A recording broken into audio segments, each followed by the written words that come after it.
Get that you guys are pretty much friends already, you can tell. You come from a small community and you've been doing these things for a while.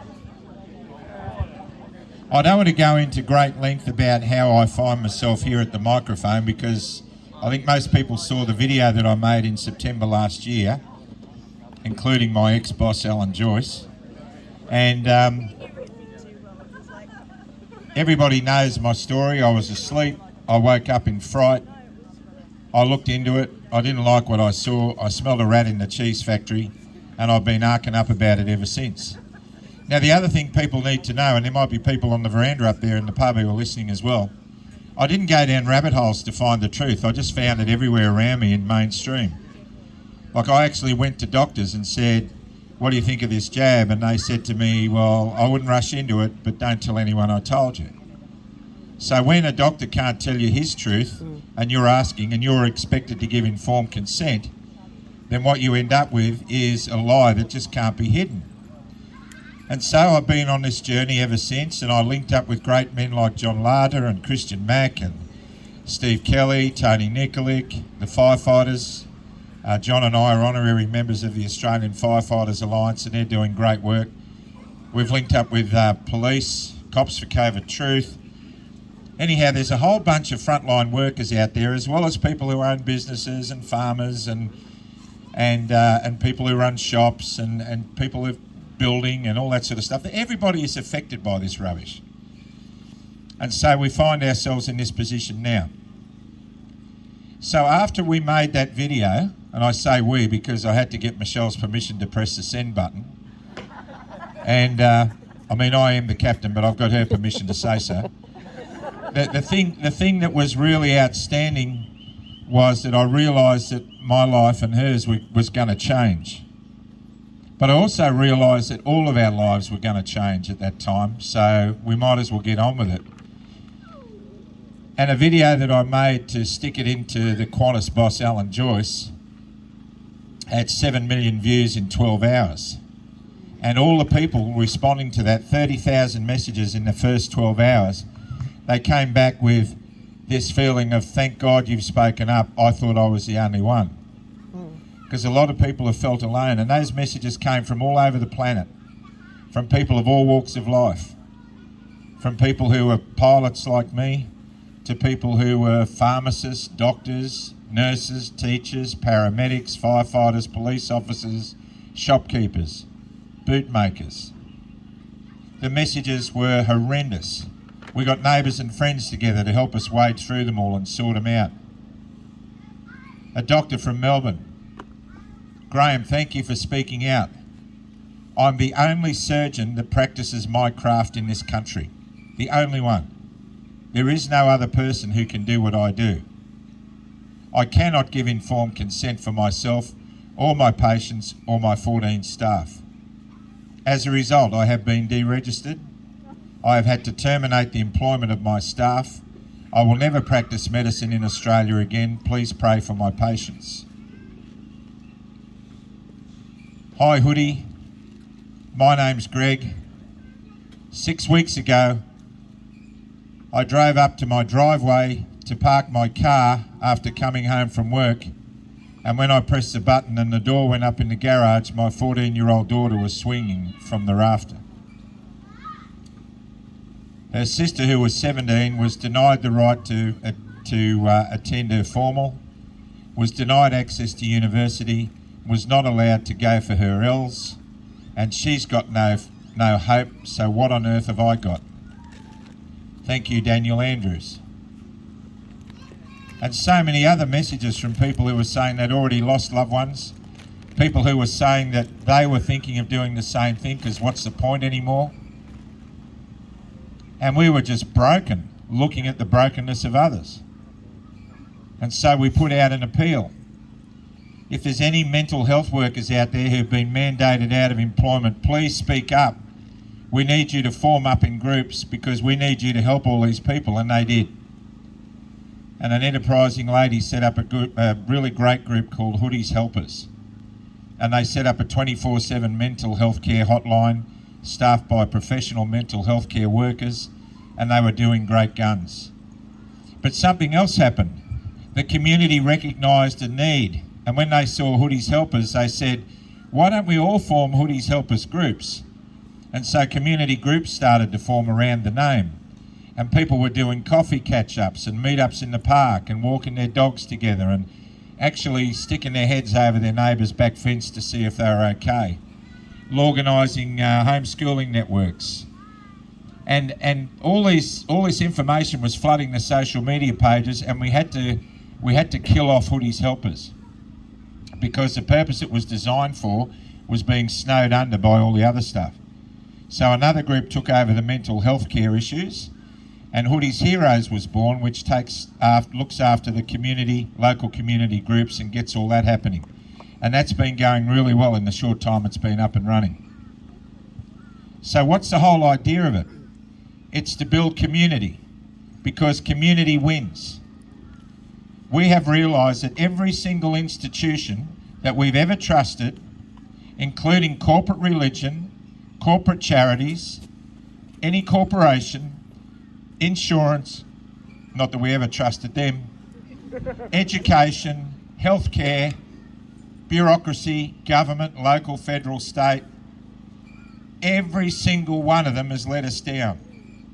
We're standing here right now because the circle of trust in our institutions has been smashed. And I believe, as it stands, it's irreparable. So the only institution I trust is the one that created me, and that's up there. That's the only institution that I trust. In him I trust. In his leading I will follow. And that's what we've been doing. So who am I to do that? Well, up until 2006, I was a raging atheist with a pornography addiction. Life had no purpose. I had no meaning about anything. I didn't know which way was up. I had no identity. I didn't want to live anymore, and I set a date to take my own life. And then in a heartbeat, within days of that date coming to my doorstep, I met Michelle. She introduced me to Christ, and I haven't looked back since, and I'm still alive. So I don't come to you as some theologian, as some person who's been to all these theological universities or seminaries. I don't have a qualification. I left school when I was 13. I had a criminal record by the time I was 17. I can fly an aeroplane, whoop-de-doo. But the one qualification I've got is my story and my testimony. And that means that once I was blind and now I can see. And that's good enough for me, and it's good enough for him. Yeah, amen. And in that I'll stand. And so as we go forward in that, and we realise that in the work Michelle and I have done the last 16 years in restoring broken lives, we've been working for 16 years with men who've been on the edge of suicide, with the adult victims of childhood sexual abuse, and with couples on the brink and people with addictions. We've been working up to our necks in that stuff for 16 years. And we've realised one major thing about all of these events. And we've learned one major thing about anxiety, addiction, depression and suicide. And that is, the people who are caught up in that dreadful cycle all have the same foundation. They don't feel loved, and they don't feel accepted, and they feel rejected. Even by those who really love them. At some level, they don't get it. And we've understood that. It's the foundation of virtually every person in prison, every person who is addicted to something, every person who's struggling with anxiety and depression. And I can tell you, it would be at the foundation of every person who's taken their own life. They did it because they didn't feel loved and they didn't feel connected. So how on earth does that come around? Well, the best way to destroy community, to destroy compliance, and to destroy freedom is to break down the family unit. And then with that goes the community unit. And then the nation falls. And this has been set in play for hundreds of years. This is a plan that's coming to fruition after hundreds of years. And we need to recognise that. And as we recognise that more and more people are coming to community and they're actually feeling connected, the desire to have mental health care services to deal with anxiety and depression and things like that is lessening, because we're getting together. We're hugging. For 2 years, you had to look over your shoulder to make sure there wasn't a cop there to slap a fine on you if you hugged your neighbour. Pig's bum to that.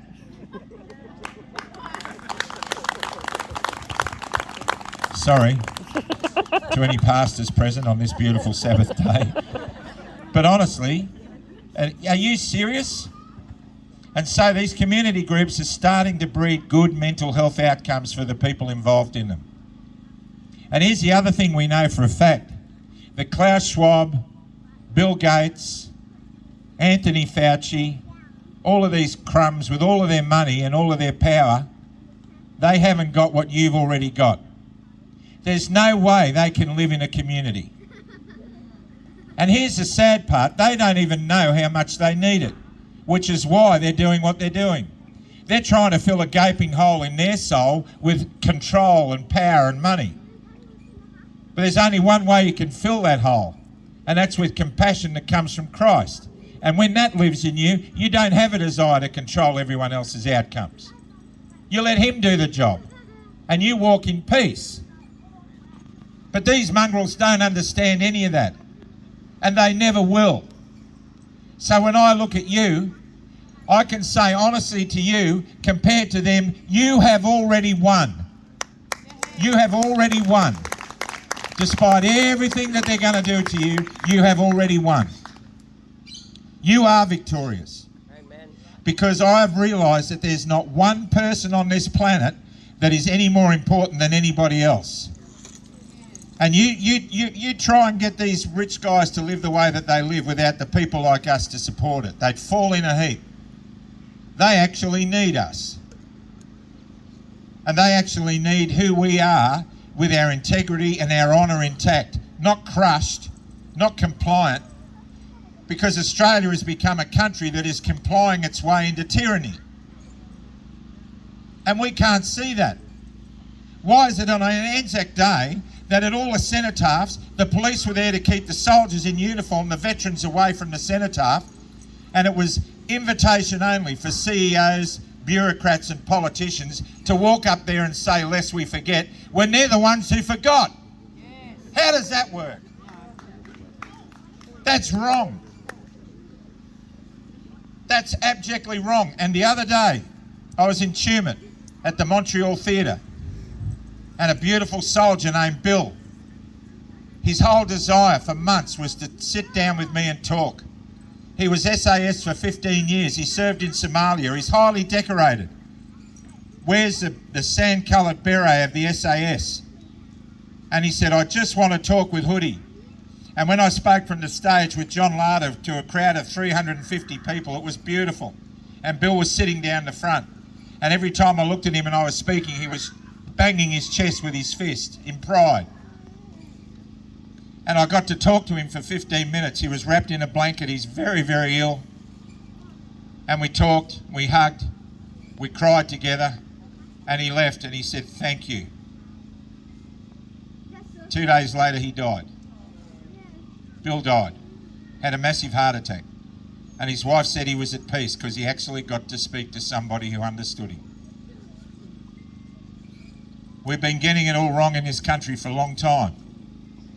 So if we're going to build communities that will make a difference to everybody regardless of their decisions, we have to be a community that doesn't segregate. We're here because we're being segregated.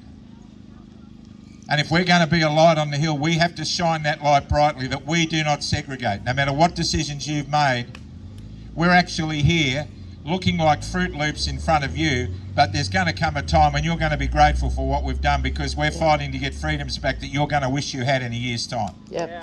That's the truth. Yeah! And so,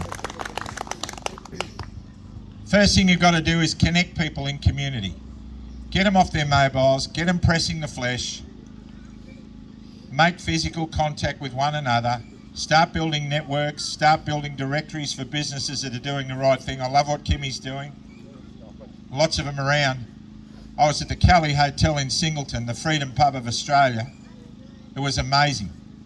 I actually held church in the beer garden. And I did an altar call to men, and about 60 men came up in the beer garden. Miners who were drinking beer and smoking in the back of the beer garden and laughing when I first started speaking, a couple of them answered the call. They weren't there to attend the rally, they were just there to have a feed and a beer. They came up.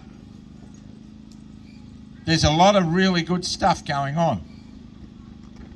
I have hundreds of atheists come to me at rallies and say, I don't believe in God, but I can't sleep at night unless I hear you and Johnny Larder praying. It's happening. People are waking up. There are no atheists in the foxholes. People are waking up. And so that helps community, because if we start building a community around some kind of faith in something other than self, we really start to get traction.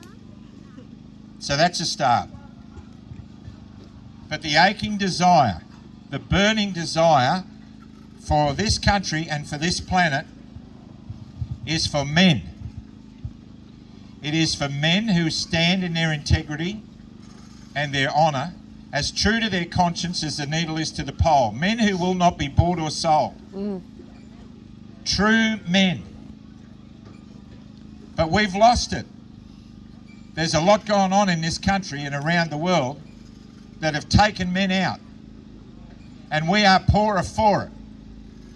And I don't care if I offend anybody. Anybody who's got a desire to live in political correctness, go right ahead. You are free to do that. But not this little brown duck, because sometimes the truth needs to get told. And the truth is that probably every man in this group that I'm talking to now feels just like I have done. Or maybe they've done it and overcome it like I have. But I have seen men in great despair. I've worked with them for 16 years and I know their story because I am one and I've been in their position. And it breaks my heart. We forget what comes before us. We forget that back in 1914, a flotilla of ships sailed with 42,000 men from the harbour at Albany to the Dardanelles, many of whom never came back. We forget that they would have strained on the fantail of those old steamers looking for the last possible glimpse of the hills around Albany, their last glimpse of home. Young boys, horses in the hold. And they went to Gallipoli and they fought the Turk and they won the hearts and respects of the Turk. And the strategic withdrawal that got them out of there took them to the Western Front.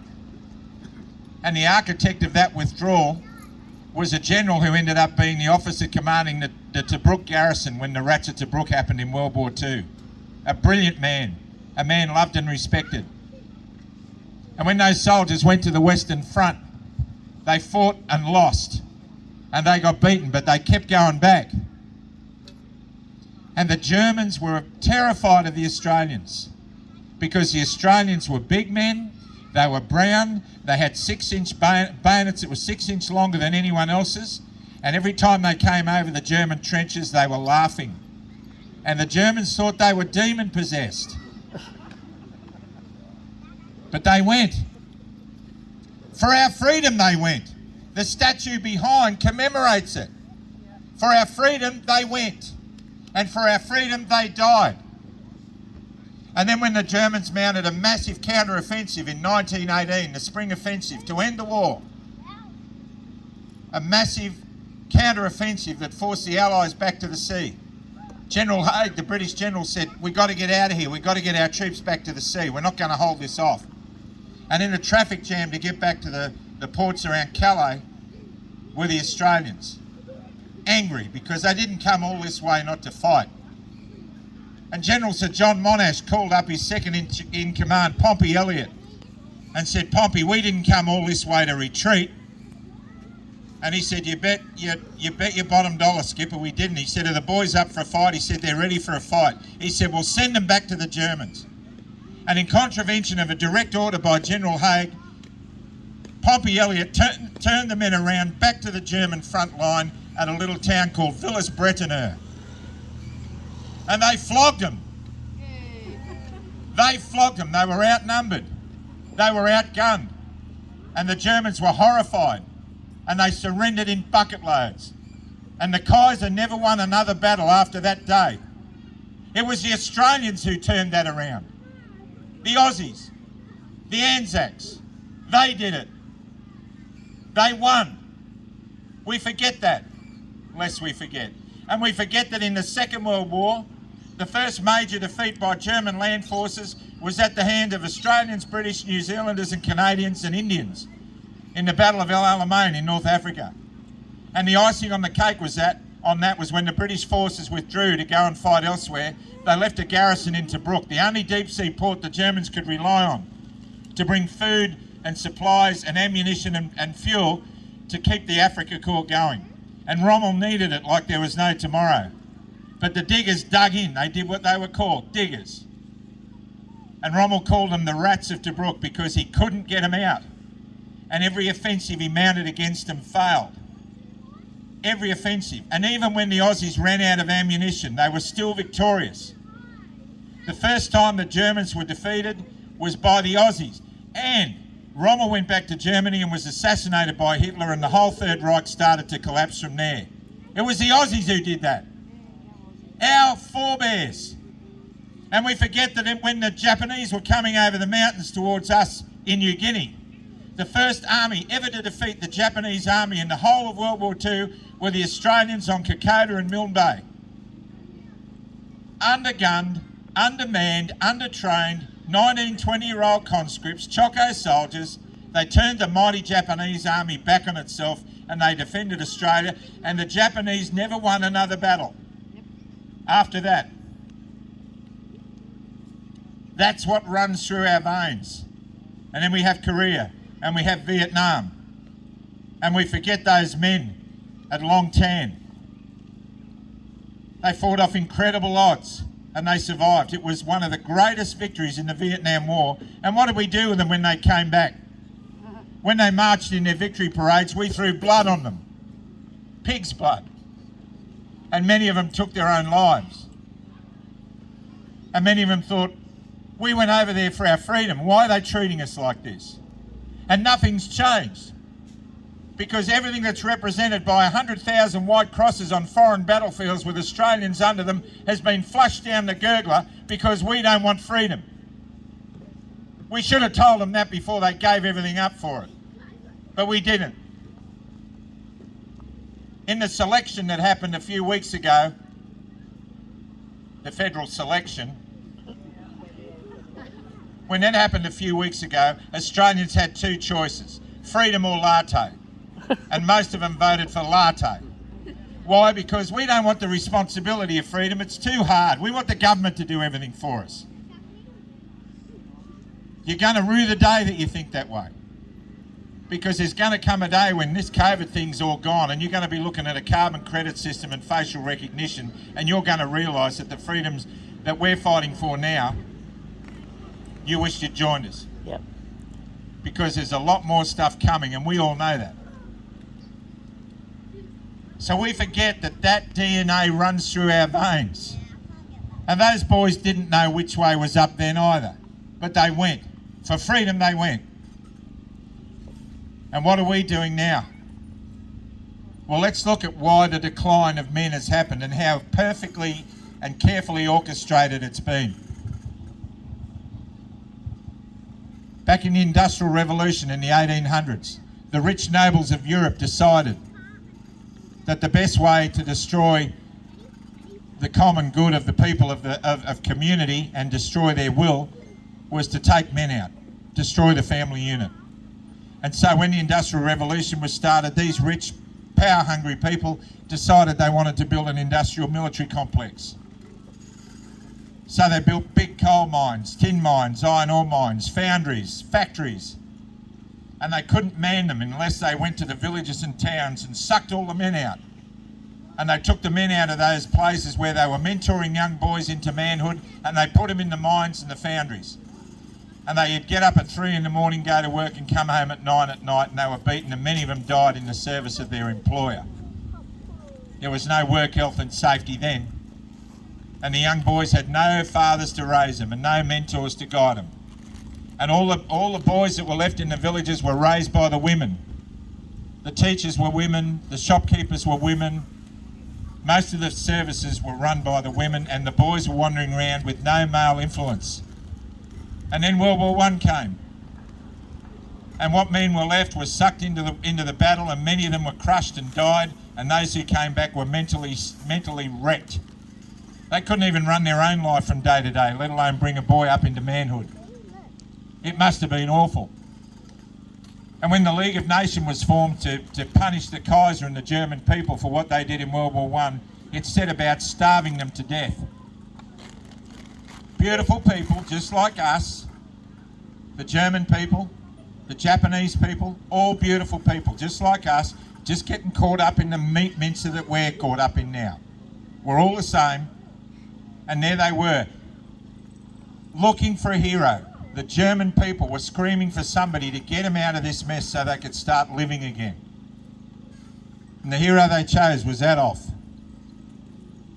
And Adolf took the world to war. But Adolf was a product of brokenness. Adolf was a corporal, a runner between the trenches in World War I. He was a man who felt no self-esteem at all. His father chained him to the bed on regular occasions. He was locked in a broom cupboard underneath the stairwell. He was an abused boy who woke up and became a horror to the world and was responsible for millions of deaths. And what happened? The men again were taken back into the war, into the meat mincer, and churned out again. And the boys at home had nobody, and a lot of the dads didn't return, and those that did were broken. And I was born in 1953, and my dad came back from 5 years. And every Friday night the ritual was the boys at work would get paid, the diggers who come back to work in the factories and have the jobs, they all got paid. They got a little brown envelope, they go to the pub, they put it on the bar, and they get drunk so that they had the courage to tell each other that they loved each other. I really love you, mate. They couldn't do that unless they got drunk. And when they came home with what was left in their pay packet, Mum was there trying to work out how she was going to feed them and 3 kids with £1. That was how they dealt with their anxiety. And then we had Vietnam, North Korea, the list goes on. But we have been systematically taken out of society because society doesn't function without properly functioning men. I'm sorry, it's true. Men and women are equal, but we're different. We have unique roles to play. And the men have been absent for a long, long time. I know because I'm one. So remember, in 2006, I was going to end my life because I had no purpose. I didn't have any identity. I felt like the world would be better off without me. The insurance company would look after my family. I was a walking ATM. I felt like a stranger in my own bed at home and in every hotel room I slept in as a Qantas captain. I had everything on me to make me look good. Gold braid around the hat, gold bars on the shoulders, gold wings. Oh, look at him, he's so clever. But I had a gaping hole in my soul that I tried to fill with everything but God, and that was who was meant to be there. And when I put him in there, everything started to get better.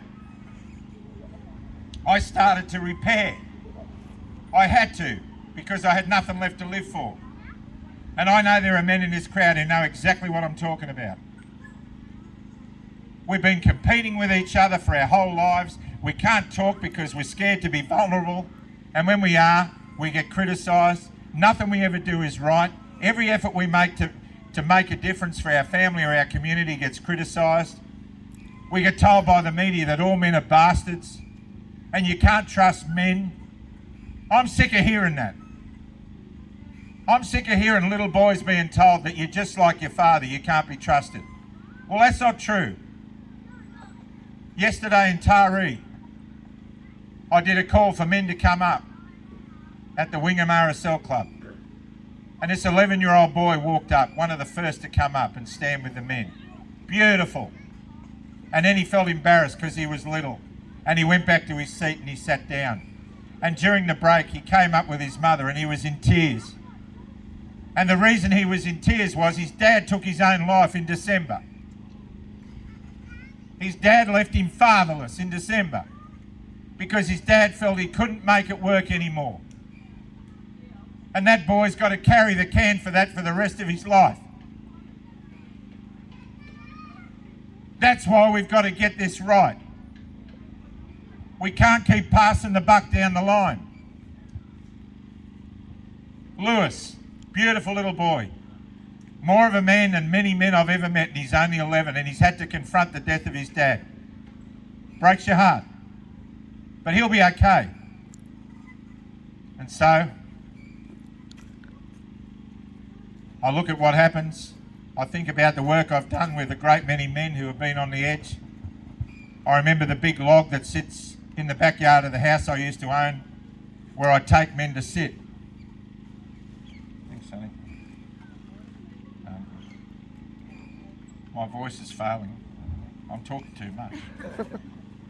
Thanks, Sonny. I'm glad she's a registered nurse. Or was. Is.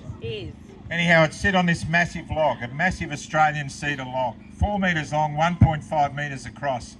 And as I talk to the men, I'd take a break and tap the log and say, "What do you reckon about this log? It's a beauty, isn't it?" "Oh, yeah, it's huge." "What do you reckon it weighs?" "Oh, 5 tonne." "Yeah? Get up and have a look at the end of it." It was a pipe. It was a piece of timber that round, that thick all the way around, you could crawl 2 men through it. It had been eaten out from the middle. When it was a big tree, the little sapling, the middle growth ring in the tree would have been damaged. When the tree was a kid. And all the pests and the infection and the rubbish that crept into that tree to destroy it from the inside out got in there from that point. And the tree collapsed. And every man I took there, I'd look him in the eye and I'd say, "That's how you feel, isn't it?" And every one of them had burst into tears, just like I did. Because that's how I felt. I can't get anything right. What's the point? So many broken men. And I ask questions of men who are game enough to come and talk to me. "Would you want your daughter to marry a man like you?" Man, oh man. Some say, yeah, I would. But others just hang their heads. And I say to them, I don't want you to tell me why you wouldn't want a daughter to marry a man like you, but you need to know where that comes from, and you need to see that as God shedding a light on a defect in your character that you have to fix. And many of them work on it, and many of them get better. Because I'm a walking, living, breathing example that no matter how dark my past was, God can fix it. But he can only fix it if I admit it and I get the fellowship of other men to help me. I want the men in my life, the friends in my life, to be brave enough to tell me I'm an idiot when I'm being one. I don't want fair weather friends. I want men that I can grow with. And I'm surrounding myself with those now. And I want to finish this off with a story of my father's death. It'll make some of you cry, but you have to hear it. Because all of my life, all I wanted was my father to tell me I was doing okay. You like what I just made, Dad? You proud of me that I'm a pilot, Dad? Every time I sought his validation, he shifted the goalposts further and further ahead, and it felt like I was never getting anywhere. And every time he told me he loved me, I didn't believe it. Never. I always thought there was a catch to it. I love you, son. Get me a beer, will you? I love you, son. Mow the lawn, will you? And then he got old. And he was in the nursing home. And a few years before he went into the nursing home, he got really angry with me because he heard I'd given my life to Christ. You're going to be a Bible-bashing wowser. I said, no, I'm not. He said, you will. And we disagreed pretty fiercely. And I decided then I'd never open a Bible in front of my dad. And so the months went by, the years went by, and when he went to the nursing home, I used to bring him home every Friday to spend the day with me while I was landscaping on our property.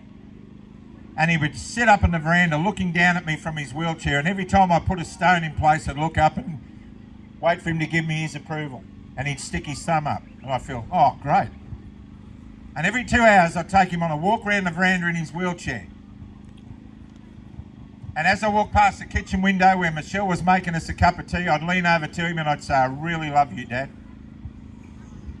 And he said, I really love you too, son.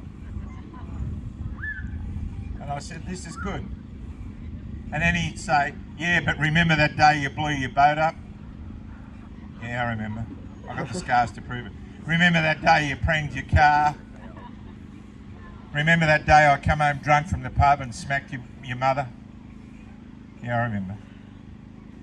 Remember the day when she dyed her hair black to impress me, to make herself look younger, and your brother and I held her down over the laundry tub and shaved her bald because we didn't like it? I said, yeah, I remember. I said, I remember when you used to lock me in the back of the car every Friday and Saturday night while you and Mum got on the terps out the front of the pub with a bottle of Coke and a block of chocolate. Yeah, he said, I remember that too. And I said, what are you doing? Are you replaying your life in slow motion so you can tick all the boxes? And he said, I am, but it's too late. I thought old age was for old people. And now I am, and it's too late. But he said, I can do one thing, and that is to tell you this, that you're 10 times better a man and 10 times better a father than I ever was. I was flawed. And then he pointed at the sky and he said, I thank God for that. I never opened a Bible in front of my dad, but he saw it in my life. I thank God for that. And I said, does that mean you're ready to accept Jesus? And he said, I am. And I laughed and he said, what are you laughing at? I said, that means that when you die and you open your eyes after your death, I'll be with you in heaven and we're going to have eternal life together as fit, healthy young men with not a worry in the world. And I get to catch up on lost time with you. How do you feel about that? He said, that'll do me. And then 3 months later, we get the call. Your father's dying. And we raced to the nursing home. And as we walked up to the door of the nursing home, to his room, there was a palliative care nurse sitting next to him and my stepmother, and he was lying on his back on the bed looking at the ceiling with his mouth moving like a goldfish on a plate. The nurse said, you're too late, he's gone into a coma. Michelle said, rubbish, he knows you're here. And as he heard my voice, I saw his eyes flicker towards the door and I walked over to him. And I looked down into his piercing blue eyes. And as I brushed back the thick mat of beautiful silver soft hair that he had on his head, I could feel his forehead and it was like polished porcelain. And it was cold. And I could smell the fear in him. And I looked into his eyes and I said, you're afraid, aren't you, mate? And he nodded in a funny way with his eyes blinking. And I knew he was. But I said, don't worry, because it's only one more sleep. And next time you open your eyes, we'll be together forever. With Mum and with everybody else, we'll all be there. I said, that's what I believe. And I knew he believed it too. And I said, I want you to know that I am as proud as punch to be your son. You're the best father I could have ever had. I love you so much and I will never ever forget you. And with that, the man in the coma shook violently. And his right arm raised with every ounce of energy he had, and he put his hand on my face like that. And with that one movement, my father told me that every time he said he loved me when I was growing up, he meant it. And it fixed me. It mended my soul. And then he died. And I realised at that moment that I needed my dad to tell me when I was 13 that I had everything it took to be a good man, and he couldn't do it. And he needed me just before he died to tell him that he had been. Because that's the circle of manhood the way God designed it. It's circular like everything else. God gives, we give it on, we pay it back, it comes back to us. We're not meant to store what God gives us. And we don't get that as men because we've never been given it, and there's a vested interest that we don't get it, because while we don't stand in our integrity and truth and stand in the breach in the wall, or stand as a sheepdog on top of the hill to make sure the flock's okay, or stand on the wall as a night watchman, we're missing our calling. But to do that, we have to redefine hero, because mainstream tells you that hero is Shane Warne, because he can bowl. But even Shane Warne admitted in the last interview he did before he died that he spent the last 20 years apologising to his kids for his behaviour. He didn't like being called a hero. It didn't fit with him. It was false. And then we laud the rugby league captain who wins the grand final and at the party gets drunk and glasses his girlfriend. We call him a hero. But let me redefine that for you. You want to know what a hero is? Look around you, because you are. You're here. You've got your boots on the ground. You are precious and powerful. You are amazing because you're made in the image of God. And the minute you realise how loved you are and how precious you are, that's when the world changes. You are incredible. And so am I. And the more we realise that that's where our destiny is, and the more we realise there's not one person on the planet who's any more important than anyone else, and the more we realise that God's still in control, we win and they lose. And they don't deserve to win. So that's where we've got to come. We have to come to that, so we have to redefine hero. A hero to me is a man who wears a yellow shirt, who works a crummy job for 40 years to feed and educate his children. That's a hero. A hero to me is the guy who says, I can't hear that bloke belting up his wife over the back fence anymore, I've got to go in there. Enough's enough. A real hero is the bloke who runs out of a burning building with a kid over his arm. And here's something that might shock you. A real hero is the guy who got the jab because he couldn't see any other way to feed his family. Honestly, I held a bloke in my arms at the rally, the first rally I ever attended at the Tweed, and he was crying into my shoulder. And I said, why are you crying? My shirt was wet. He said, I'm crying because I'm a coward.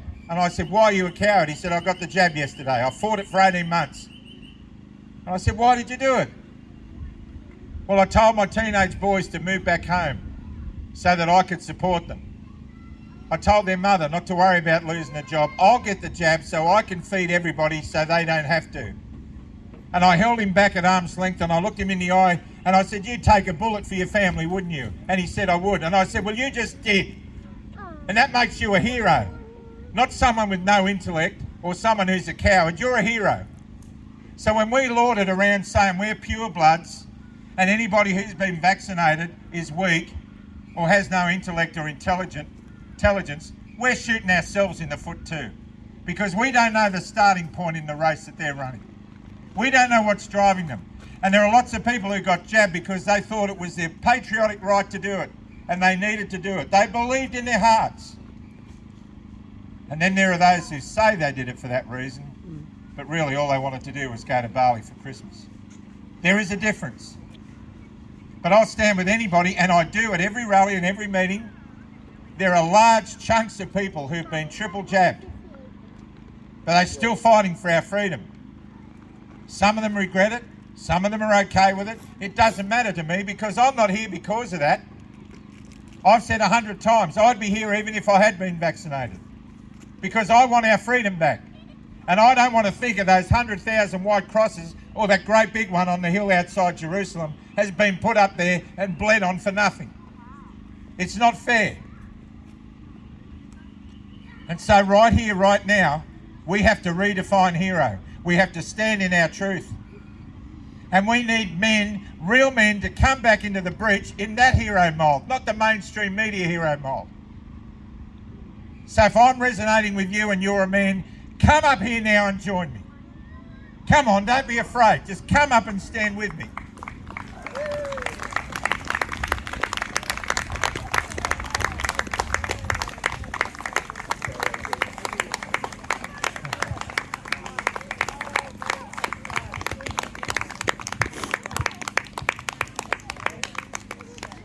Wow.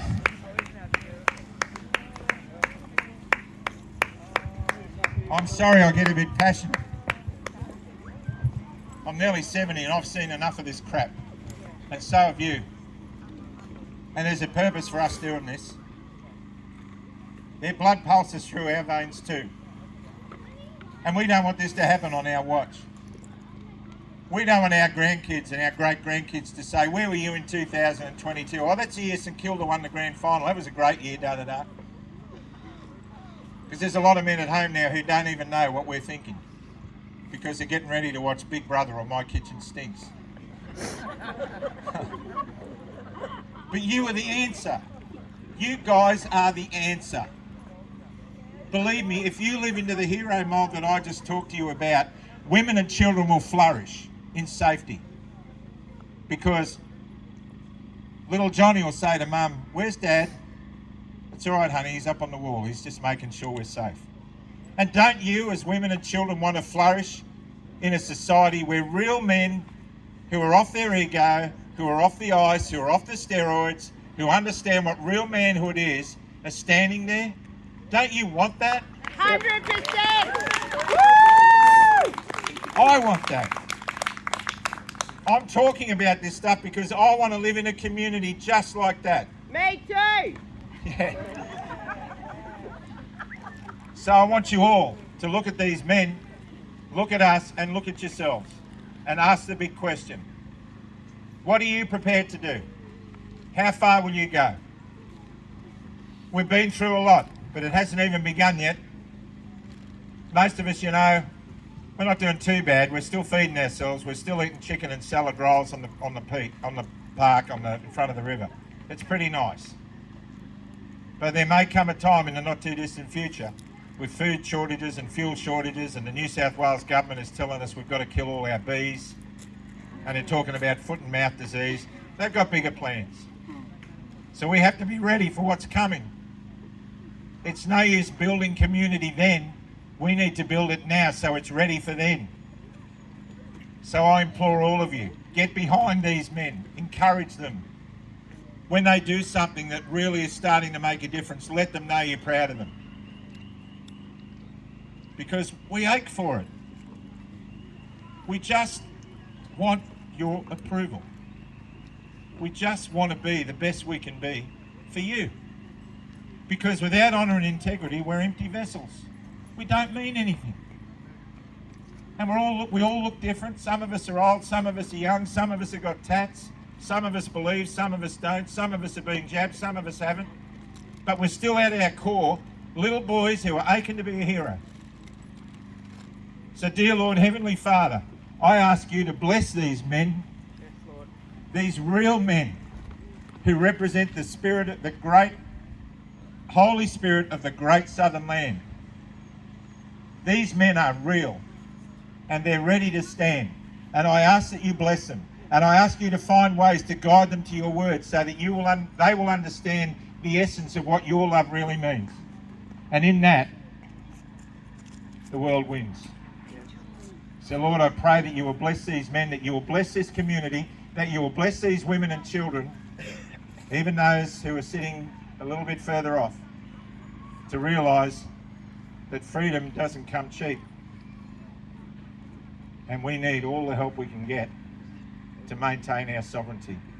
For this we ask in the precious and holy name of Jesus Christ. And everybody says, please, amen. Amen. Amen. Thank you so much. God bless you.